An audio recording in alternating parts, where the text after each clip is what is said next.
Hello my unicorns. अगर आपको याद हो कि हमने कितने टाइप के रिएक्शंस पढ़े थे तो बताइए मुझे। आप कमेंट में लिख सकते हैं कि हमने कितने टाइप ऑफ रिएक्शंस पढ़े थे। जल्दी से लिखिए फटाफट। ओके, शायद आपने लिखा हो कि that there are 5 types of chemical reactions. 5 types के केमिकल रिएक्शन कौन से थे? Combination reaction, decomposition reaction, displacement reaction, double displacement reaction, and now the last type of reaction that we are going to do is this oxidation and reduction. इनका name ही हमें बहुत सारी चीज़ें बता देता है। हम देखते हैं पहले छोटा सा एग्जाम्पल। आप देख सकते हैं कि यहाँ पे एक डायग्राम है।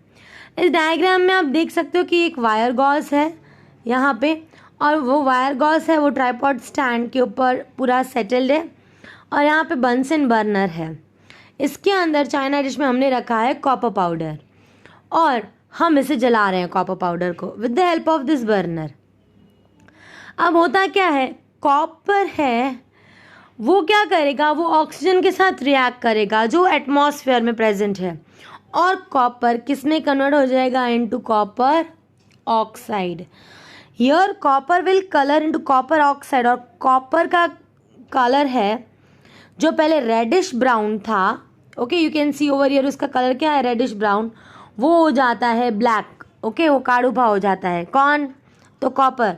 क्यों? क्योंकि कॉपर ऑक्साइड में कन्वर्ट हो जाता है। जब भी आप किसी भी मेटल को आप हीट करते हो तो मतलब ऑक्सीजन की प्रेजेंस में, तो वो मेटल ऑक्साइड में कन्वर्ट हो जाता है। इधर भी वही हुआ, कॉपर की जिसका कलर रेडिश ब्राउन था वो ब्लैक इन कलर हो गया after getting burned. So this is the very first activity that is given to you here. ये आपको इसका स्क्रीनशॉट निकालना है कि जब भी आप उसे हीट करते हो तब वो ब्लैक कलर का हो जाता है। मतलब कॉपर है वो ऑक्सीजन के साथ कंबाइन होके black colour of copper oxide देता है। ये केमिकल रिएक्शन भी आपको लर्न करना है, पूरा जैसे है वैसे का वैसे ही। जब भी आप कॉपर को हीट करोगे तब वो ब्लैक हो जाएगा क्योंकि वो कॉपर ऑक्साइड में कन्वर्ट होता है। ये आपको बहुत बार वो लोग मतलब ट्विस्ट करके पूछेंगे, आपको रेडी रहना है इन सब चीज़ों के लिए। उसके बाद ऑक्सीडेशन रिडक्शन, और उसमें किस चीज़ को क्या कहा जाता है यहाँ पे वो है कोई भी सब्सटेंस अगर उसे ऑक्सीजन मिलता है, ठीक है, कोई भी सब्सटेंस अगर if it is gaining oxygen, अगर उसे ऑक्सीजन मिल रहा है तो आप क्या कह सकते हो कि दैट इज़ गेटिंग ऑक्सीडाइज्ड। हम जो पढ़ रहे हैं उसे ध्यान से समझिएगा क्योंकि आपको पूछेंगे कि इस रिएक्शन में किसका ऑक्सीडेशन हुआ, कौन ऑक्सीडाइजिंग एजेंट है, कौन रिड्यूसिंग एजेंट है, ऑक्सीडेशन किसका हुआ, रिडक्शन किसका हुआ, कोई भी चीज़ पूछ सकते हैं आपको। वो सब्सटेंस की जो ऑक्सीजन गेन करता है that is said to be oxidised. जिसके पास ऑक्सीजन आता है that is said to be oxidised.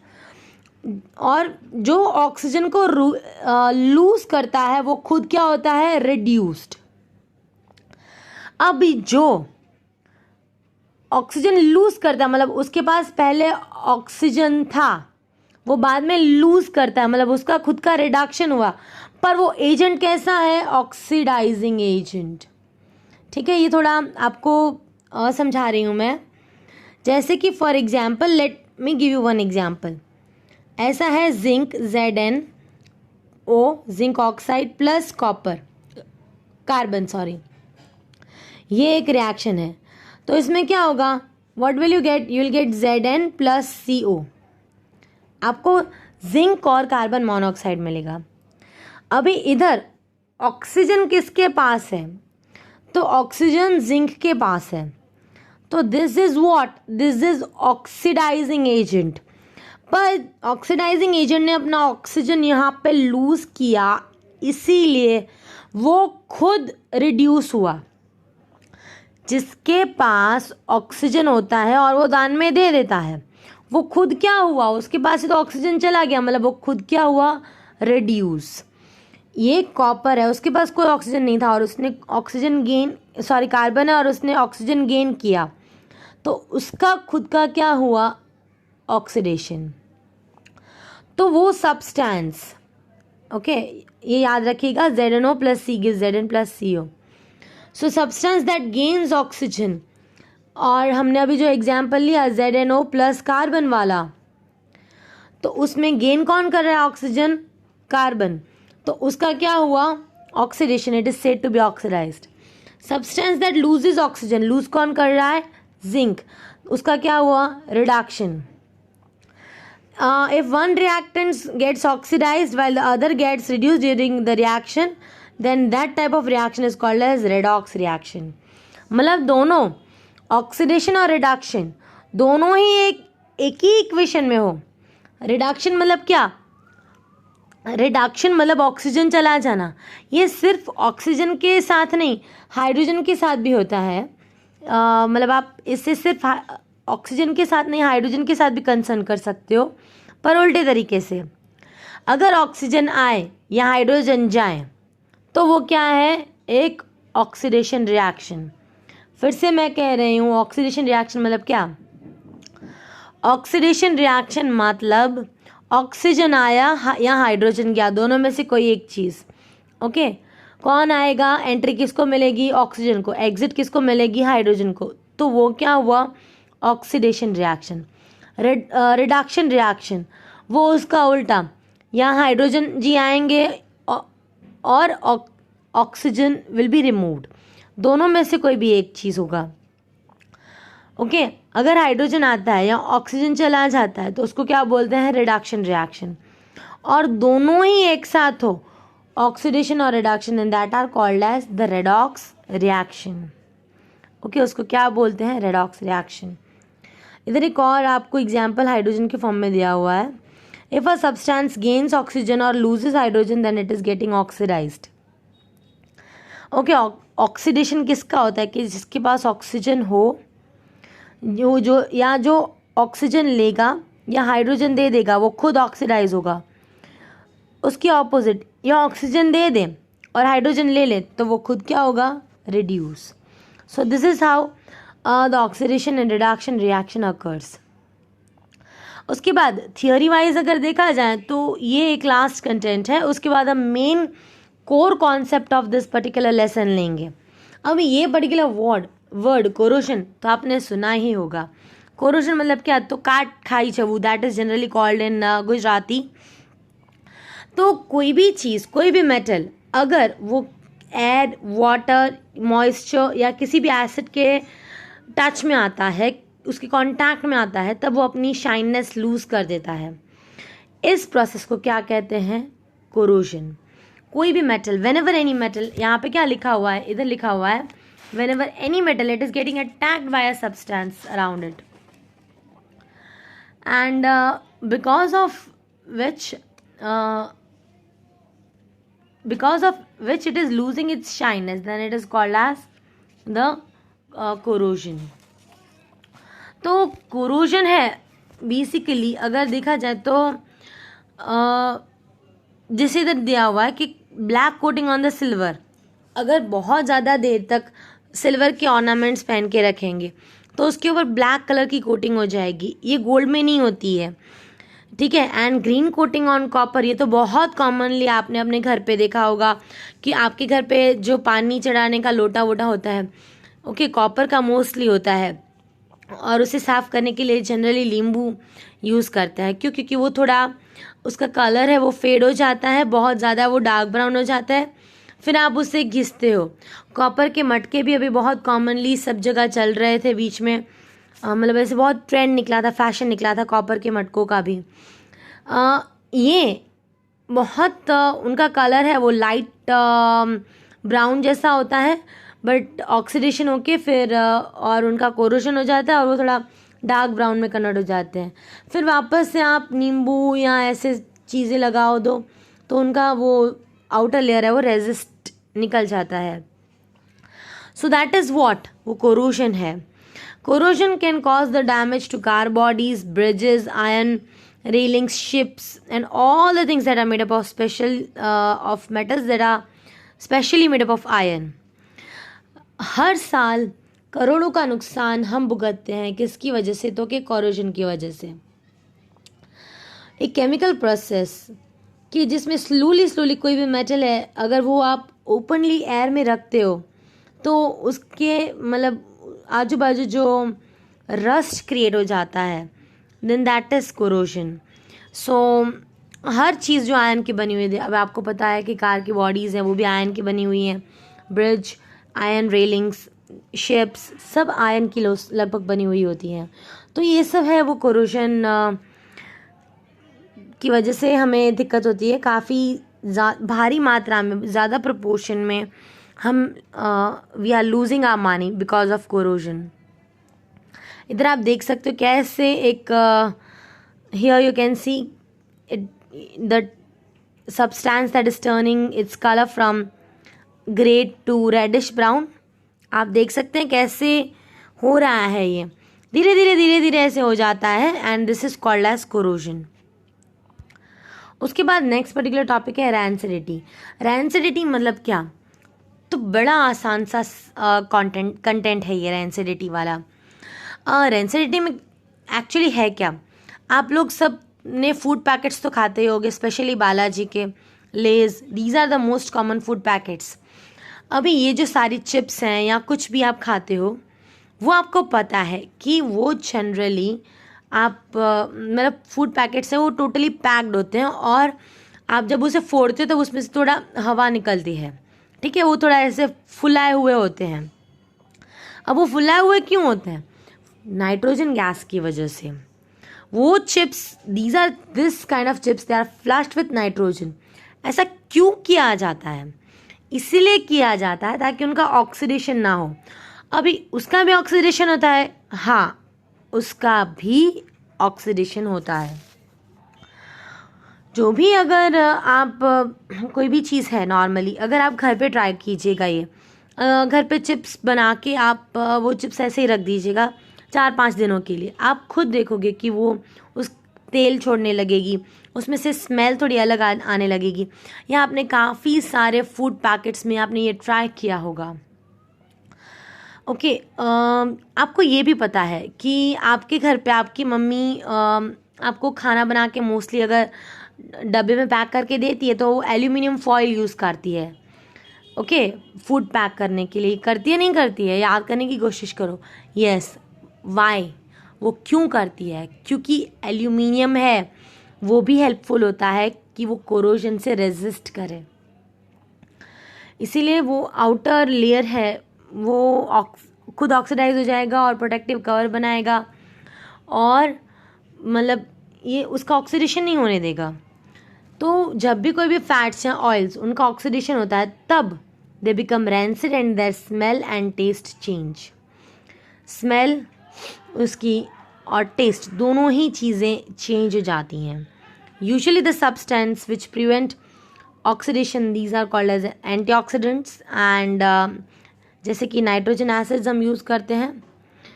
Okay, आप इसका एक स्क्रीनशॉट ले लीजिए, ये आपका रैंसिडिटी का पार्ट है, ठीक है। अब हम नेक्स्ट पर्टिकुलर कंटेंट करने जा रहे हैं जो कि कोर लेसन है। ये आपको पता है, आप अभी खाने का मन कर रहा होगा आपका, तो ठीक है, बट ज़रा कंट्रोल रखना। मेन पार्ट, एक ही पार्ट है अभी बाकी हमारा इस लेसन में। हम ये लेसन को बस अभी एक हार्डली हम 1 या 2 लेक्चर में ख़त्म कर देंगे। बस थोड़ा प्रैक्टिस आपको ज़्यादा ज़रूरी है केमिकल इक्वेशंस में। रिएक्टेंट और प्रोडक्ट क्या होता है? तो कोई भी केमिकल रिएक्शन है, suppose A + B gives C + D, तो जो लेफ्ट हैंड साइड आप कैसे लिखते हो पहले, तो कोई भी केमिकल रिएक्शन, तो लेफ्ट हैंड साइड पे होता है वो रिएक्टेंट होते हैं, और राइट हैंड साइड पे होता है वो क्या होता है? प्रोडक्ट। बीच में एक एरो की साइन होती है।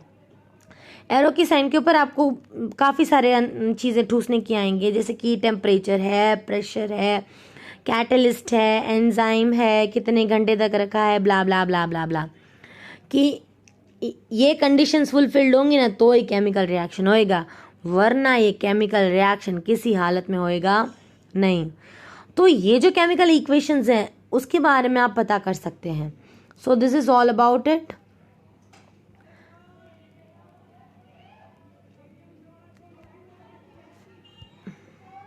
इधर दिया हुआ है 4Al + 3O2 gives 2Al2O3.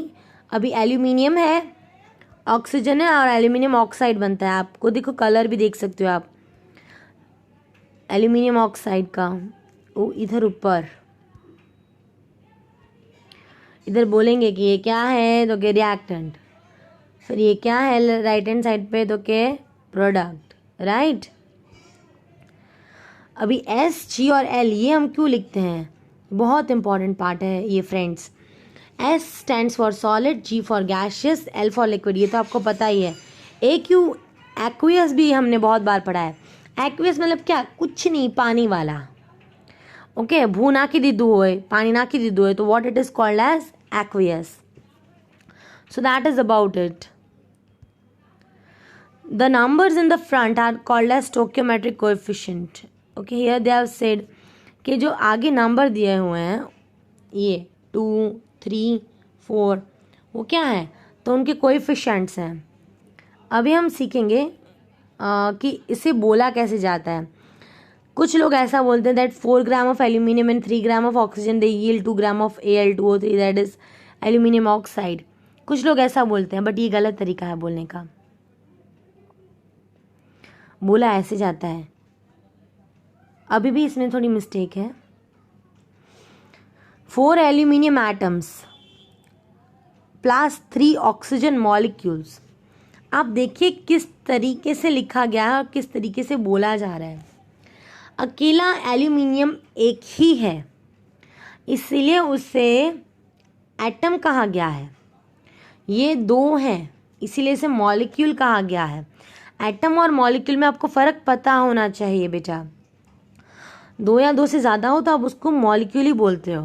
Al2O3 ये एक्चुअली कंपाउंड है बट रेशियो फिक्स है इसलिए आप मॉलिक्यूल भी बोल सकते हैं. और ऐसा कुछ नहीं बोलना हो, आपको पता नहीं चल रहा हो कि एटम है, मॉलिक्यूल है, कुछ भी है, तो बस बोल सकते हो 4 moles of aluminium plus 3 moles of oxygen gives 2 moles of Al2O3. सबसे आसान है ये. ठीक है, बट मैं तो चाहती हूँ कि आप ये भी याद रखो कि 4 aluminium atoms plus 3 oxygen molecules they will yield 2 molecules of Al2O3.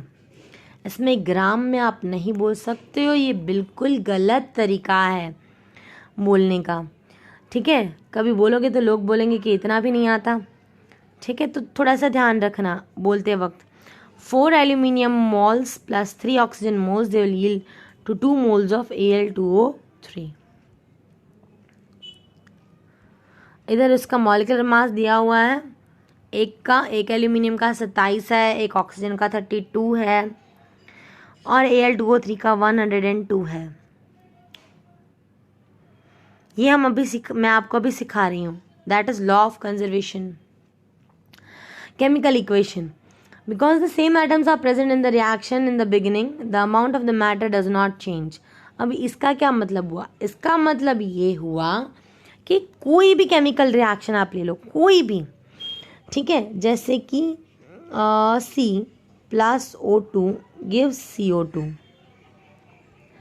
ठीक है, अगर इसका मास 12 है, इसका मास 32 है, तो इसका मास क्या होएगा 44 बाय डिफ़ॉल्ट. कुछ ही आई शपथ चेंज नहीं होगा इसमें. टोटल मास वही होगा कि जो यहाँ पे रिएक्टेंट का टोटल आएगा वही प्रोडक्ट का टोटल होगा. इसको क्या बोलते हैं, इसको LOC बोलते हैं, लाइन ऑफ कंट्रोल नहीं बका. LOC stands for law of conservation. LOC मतलब क्या, द लॉ ऑफ कंजर्वेशन. वो क्या बोलता है, law of conservation of mass. It states that mass can neither be produced nor be destroyed. The total amount of mass remains constant. ठीक है, इधर दिखाया गया है कि केमिकल फैक्ट्री है, उसमें 100% आप रिएक्टेंट डालते हो तो आपको 100% प्रोडक्ट्स मिलेंगे. कुछ भी उसमें चेंज आएगा नहीं, टोटल हमेशा 100 होगा. That is law of conservation of matter और mass. And in equation must be balanced. ठीक है, ऐसा नहीं कि लेफ्ट हैंड साइड पे 2 ऑक्सीजन हो और राइट हैंड साइड पे 4, ऐसा बिल्कुल नहीं चलता है। ओके, टोटली आपको देखना पड़ता है कि लेफ्ट हैंड साइड जितने ऑक्सीजन है वही राइट हैंड साइड होना चाहिए, लेफ्ट हैंड साइड जितने कार्बन है उतने राइट हैंड साइड होना चाहिए।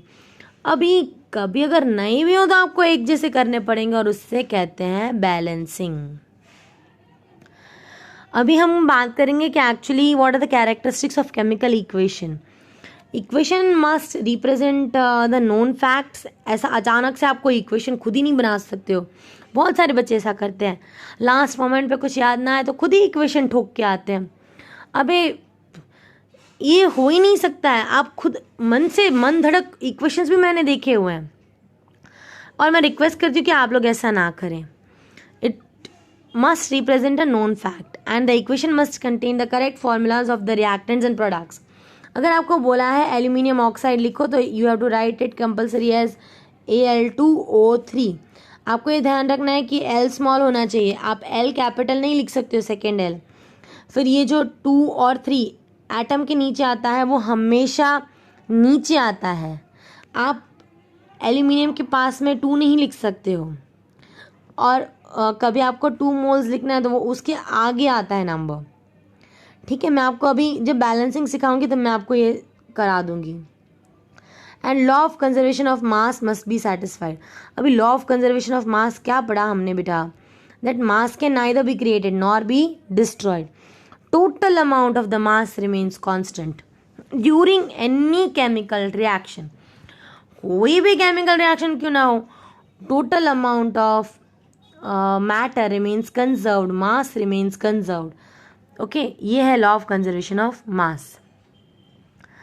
रिएक्टेंट्स वो क्या है, the substance that exist before the chemical change, ये उसकी डेफिनेशन है। प्रोडक्ट्स मतलब new substance that are form during the chemical change. And chemical equation वो बोलता है कि रिएक्टेंट में से हमें क्या मिला, प्रोडक्ट। ठीक है, वर्ड इक्वेशन। अभी आप लोग जब बोलते हो कि carbon combines with oxygen and forms carbon dioxide, तो वो क्या है, वो आप वर्ड्स में बोल रहे हो, आप केमिकल के नाम लिख रहे हो, आप उसकी फॉर्मूला नहीं लिख रहे हो, तो उससे क्या बोलते हैं, वर्ड इक्वेशन।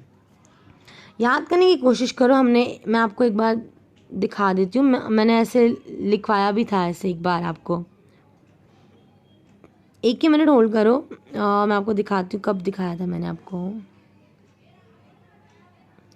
वो। हाँ, ये वाला जो रिएक्शन था ना, उसमें नीचे लिखा हुआ है lead nitrate gives lead oxide, nitrogen dioxide and oxygen.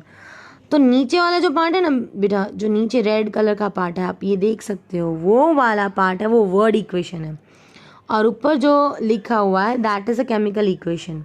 तो ये डिफरेंस होता है एक वर्ड इक्वेशन में और एक केमिकल रिएक्शन में। So we were talking about the word equations. Names लिखे जाते हैं, ओके, जैसे कि मीथेन गैस। अभी ये साला हमको कैसे पता कि मीथेन की केमिकल फॉर्मूला क्या है, तो अभी तो हम लोग 10th में आ गए हैं, इसलिए हमें पता होना चाहिए कि मीथेन क्या होता है, CH4। CH4 को क्या बोलते हैं, तो कि methane, it is combined with oxygen and forms carbon dioxide and water. अभी इसको हमें लिखना हो तो हम कैसे लिखेंगे, बड़ा आसान है, आपको क्या लिखना है, मीथेन पूरा लिखना है। Okay, it combines with oxygen, आपको पूरा लिखना है। What it will give you carbon dioxide plus water that is H2O। ये जो लिखा हुआ है वो केमिकल इक्वेशन है, और आपको उसको वर्ड्स में लिखना हो तो you can just simply write methane that is CH4 when it combines with oxygen plus oxygen will give you carbon dioxide and water. ठीक है, ये बड़ा आसान सा तरीका है। हाँ, नीचे वाली चीज़ लिखना मुश्किल है, ये आपको पता है कि ये रिएक्टेंट है और ये प्रोडक्ट है, नीचे वाला लिखना बड़ा मुश्किल है, मैंने आपको कहा था। उसे क्या कहते हैं, उसका केमिकल इक्वेशन बोलते हैं। अभी ये आपको स्कूल में कोई बोलने नहीं आएगा कि मीथेन की फॉर्मूला साली CH4 है, वो आपको रट्टा मारना ही पड़ेगा। इतना तो आना चाहिए ना यार कि मीथेन मतलब CH4, बचपन से पढ़ते हो, methane gas is produce during biogas, तो उसकी फॉर्मूला तो इतनी तो आनी चाहिए, methane that is CH4। Balancing इसके बाद है जो हम आज नहीं कंटिन्यू करेंगे. We will have a quick look to all the content that we did today. हमने आज जो भी किया वो हम एक बार फिर से देख लेते हैं ताकि आपको कोई भी दिक्कत और कोई भी परेशानी ना आए. एंड कल हम पूरा बैलेंसिंग करेंगे. मैं आपको एक ही लेक्चर लूँगी मैं बैलेंसिंग का. फिर मैं आपको पूछूंगी कि आपको कोई भी दिक्कत तो आप खुद ट्राई कीजिएगा थोड़े बैलेंस करने के. As much as possible I will try to help you out. मैं आपको सिखाऊंगी कैसे करना है, फिर आपको ट्राई खुद ही करना पड़ेगा बेटा. अभी ऑक्सीडेशन एंड रिडक्शन तो हमने पढ़ा कि हर वो सब्सटेंस की जिसमें ऑक्सीजन या तो ऐड हो या हाइड्रोजन रिमूव हो. रिडक्शन में या हाइड्रोजन ऐड हो और ऑक्सीजन रिमूव हो तो उसको क्या बोलते हैं, रिडक्शन. और दोनों जब एक साथ हो तो उसको आप क्या बोलेंगे, रेडॉक्स रिएक्शन. कॉपर जैसे कि कॉपर ऑक्साइड में कन्वर्ट होता है तो उसको क्या बोलते हैं, उसका redox reaction. What is the colour of copper, तो it is brown. Colour of copper oxide तो इट इज ब्लैक. सब्सटेंस जो ऑक्सीजन गेन करता है उस that is said to be oxidised. Substance जो ऑक्सीजन लूज करता है it is said to be reduced. When one reactants get oxidised the other will get reduced and together जब होते हैं ऑक्सीडेशन रिडक्शन तो उसको क्या बोलते हैं, रेडॉक्स. वो सब्सटेंस की जो ऑक्सीजन गेन करता है या हाइड्रोजन लूज करता है that is said to be oxidised. वो सब्सटेंस जो ऑक्सीजन लूज करता है या हाइड्रोजन गेन करता है that is said to be reduced. फिर कोरोजन तो कोई भी मेटल अगर वो किसी भी पर्टिकुलर एयर वाटर या मॉइस्चर के कंटेंट में आ जाता है तो अपना एक्सपोजर है वो लूज़ कर देता है और उससे क्या कहते हैं, कोरोजन. उससे हमें लाखों करोड़ों का नुकसान होता है. प्रिवेंट कैसे करते हैं वो हम लेसन नंबर 3 में देख लेंगे. उसकी पूरी एक बहुत बड़ी शॉर्ट नोट है इसलिए अभी उसका टेंशन लेने की आपको ज़रूरत नहीं है. फिर है ये रेंसिडिटी. मतलब हमने अभी बात करी कि आप जो भी फूड पैकेट्स ठूस रहे हो तो उसमें आपको पता ही है कि आप जब उसे खोलते हो तो थोड़ा सा you can see it is flushed with some kind of gas and that gas is nitrogen gas. वो क्यों ऐड किया जाता है, ताकि ऑक्सीडेशन ना हो किसी भी फूड कंटेंट का. और उस फूड कंटेंट में जनरली फैट्स और ऑयल्स ऑक्सीडाइज होते हैं कि जिसकी वजह से उसकी स्मेल या तो टेस्ट चली जाती है. फिर केमिकल इक्वेशंस हमने पढ़े कि वो कैसे लिखे जाते हैं, रिएक्टेंट्स और products. Okay, SgNl they are the physical state and even sometimes we use AQ. और जो आगे नंबर होते हैं 4, 3, 2 they are called as stoichiometric coefficients. फिर इसे बोलने का कैसे, तो 4 atoms of aluminium and 3 molecules of oxygen will give you 2 molecules of aluminium oxide or 4 mole of aluminium with 3 moles of oxygen will give 2 moles of aluminium oxide. ठीक है, बोलना तो पहले आना चाहिए वरना इज्जत जाती है. फिर है law of conservation that means LOC. Mass can neither be created nor be destroyed. Total mass in the universe in any chemical reaction remains constant. 100 का 100 ही होएगा टोटल. हमेशा आपको याद रखना है कि वो इक्वेशन है वो बैलेंस्ड होना चाहिए और हम बैलेंसिंग हमारे अगले लेसन में सीखेंगे. ये कुछ कैरेक्टरिस्टिक्स हैं कि खुद का ही इक्वेशन बना के मत लिखना, जो टेक्स्ट बुक में हो वही लिखना. ओके, करेक्ट फॉर्मूला होने चाहिए. Then this is about the chemical reaction. उसके बेसिक पार्ट्स, रिएक्टेंट मतलब जो पहले सब्सटेंस हमने लिया हो, न्यू सब्सटेंस जो फॉर्म होते हैं उसको बोलते हैं प्रोडक्ट. और केमिकल इक्वेशन मतलब इक्वेशन हुआ. फिर वर्ड इक्वेशन, वर्ड्स में आप लिखते हो जैसे कि methane combines with oxygen it will give you carbon dioxide and water, so that is the word equation आप लिखते हो. Okay, this is the way आपको वर्ड इक्वेशन लिखना होता है. नेक्स्ट लेक्चर में आपको रेडी रहना है with your notebook and pen. हम बैलेंसिंग करेंगे 1 by 1, बहुत धीरे से मैं कराऊंगी, बहुत आपका इम्पॉर्टेंट कंटेंट है कल. Okay, so be ready. Thank you and have a very good day. Bye bye.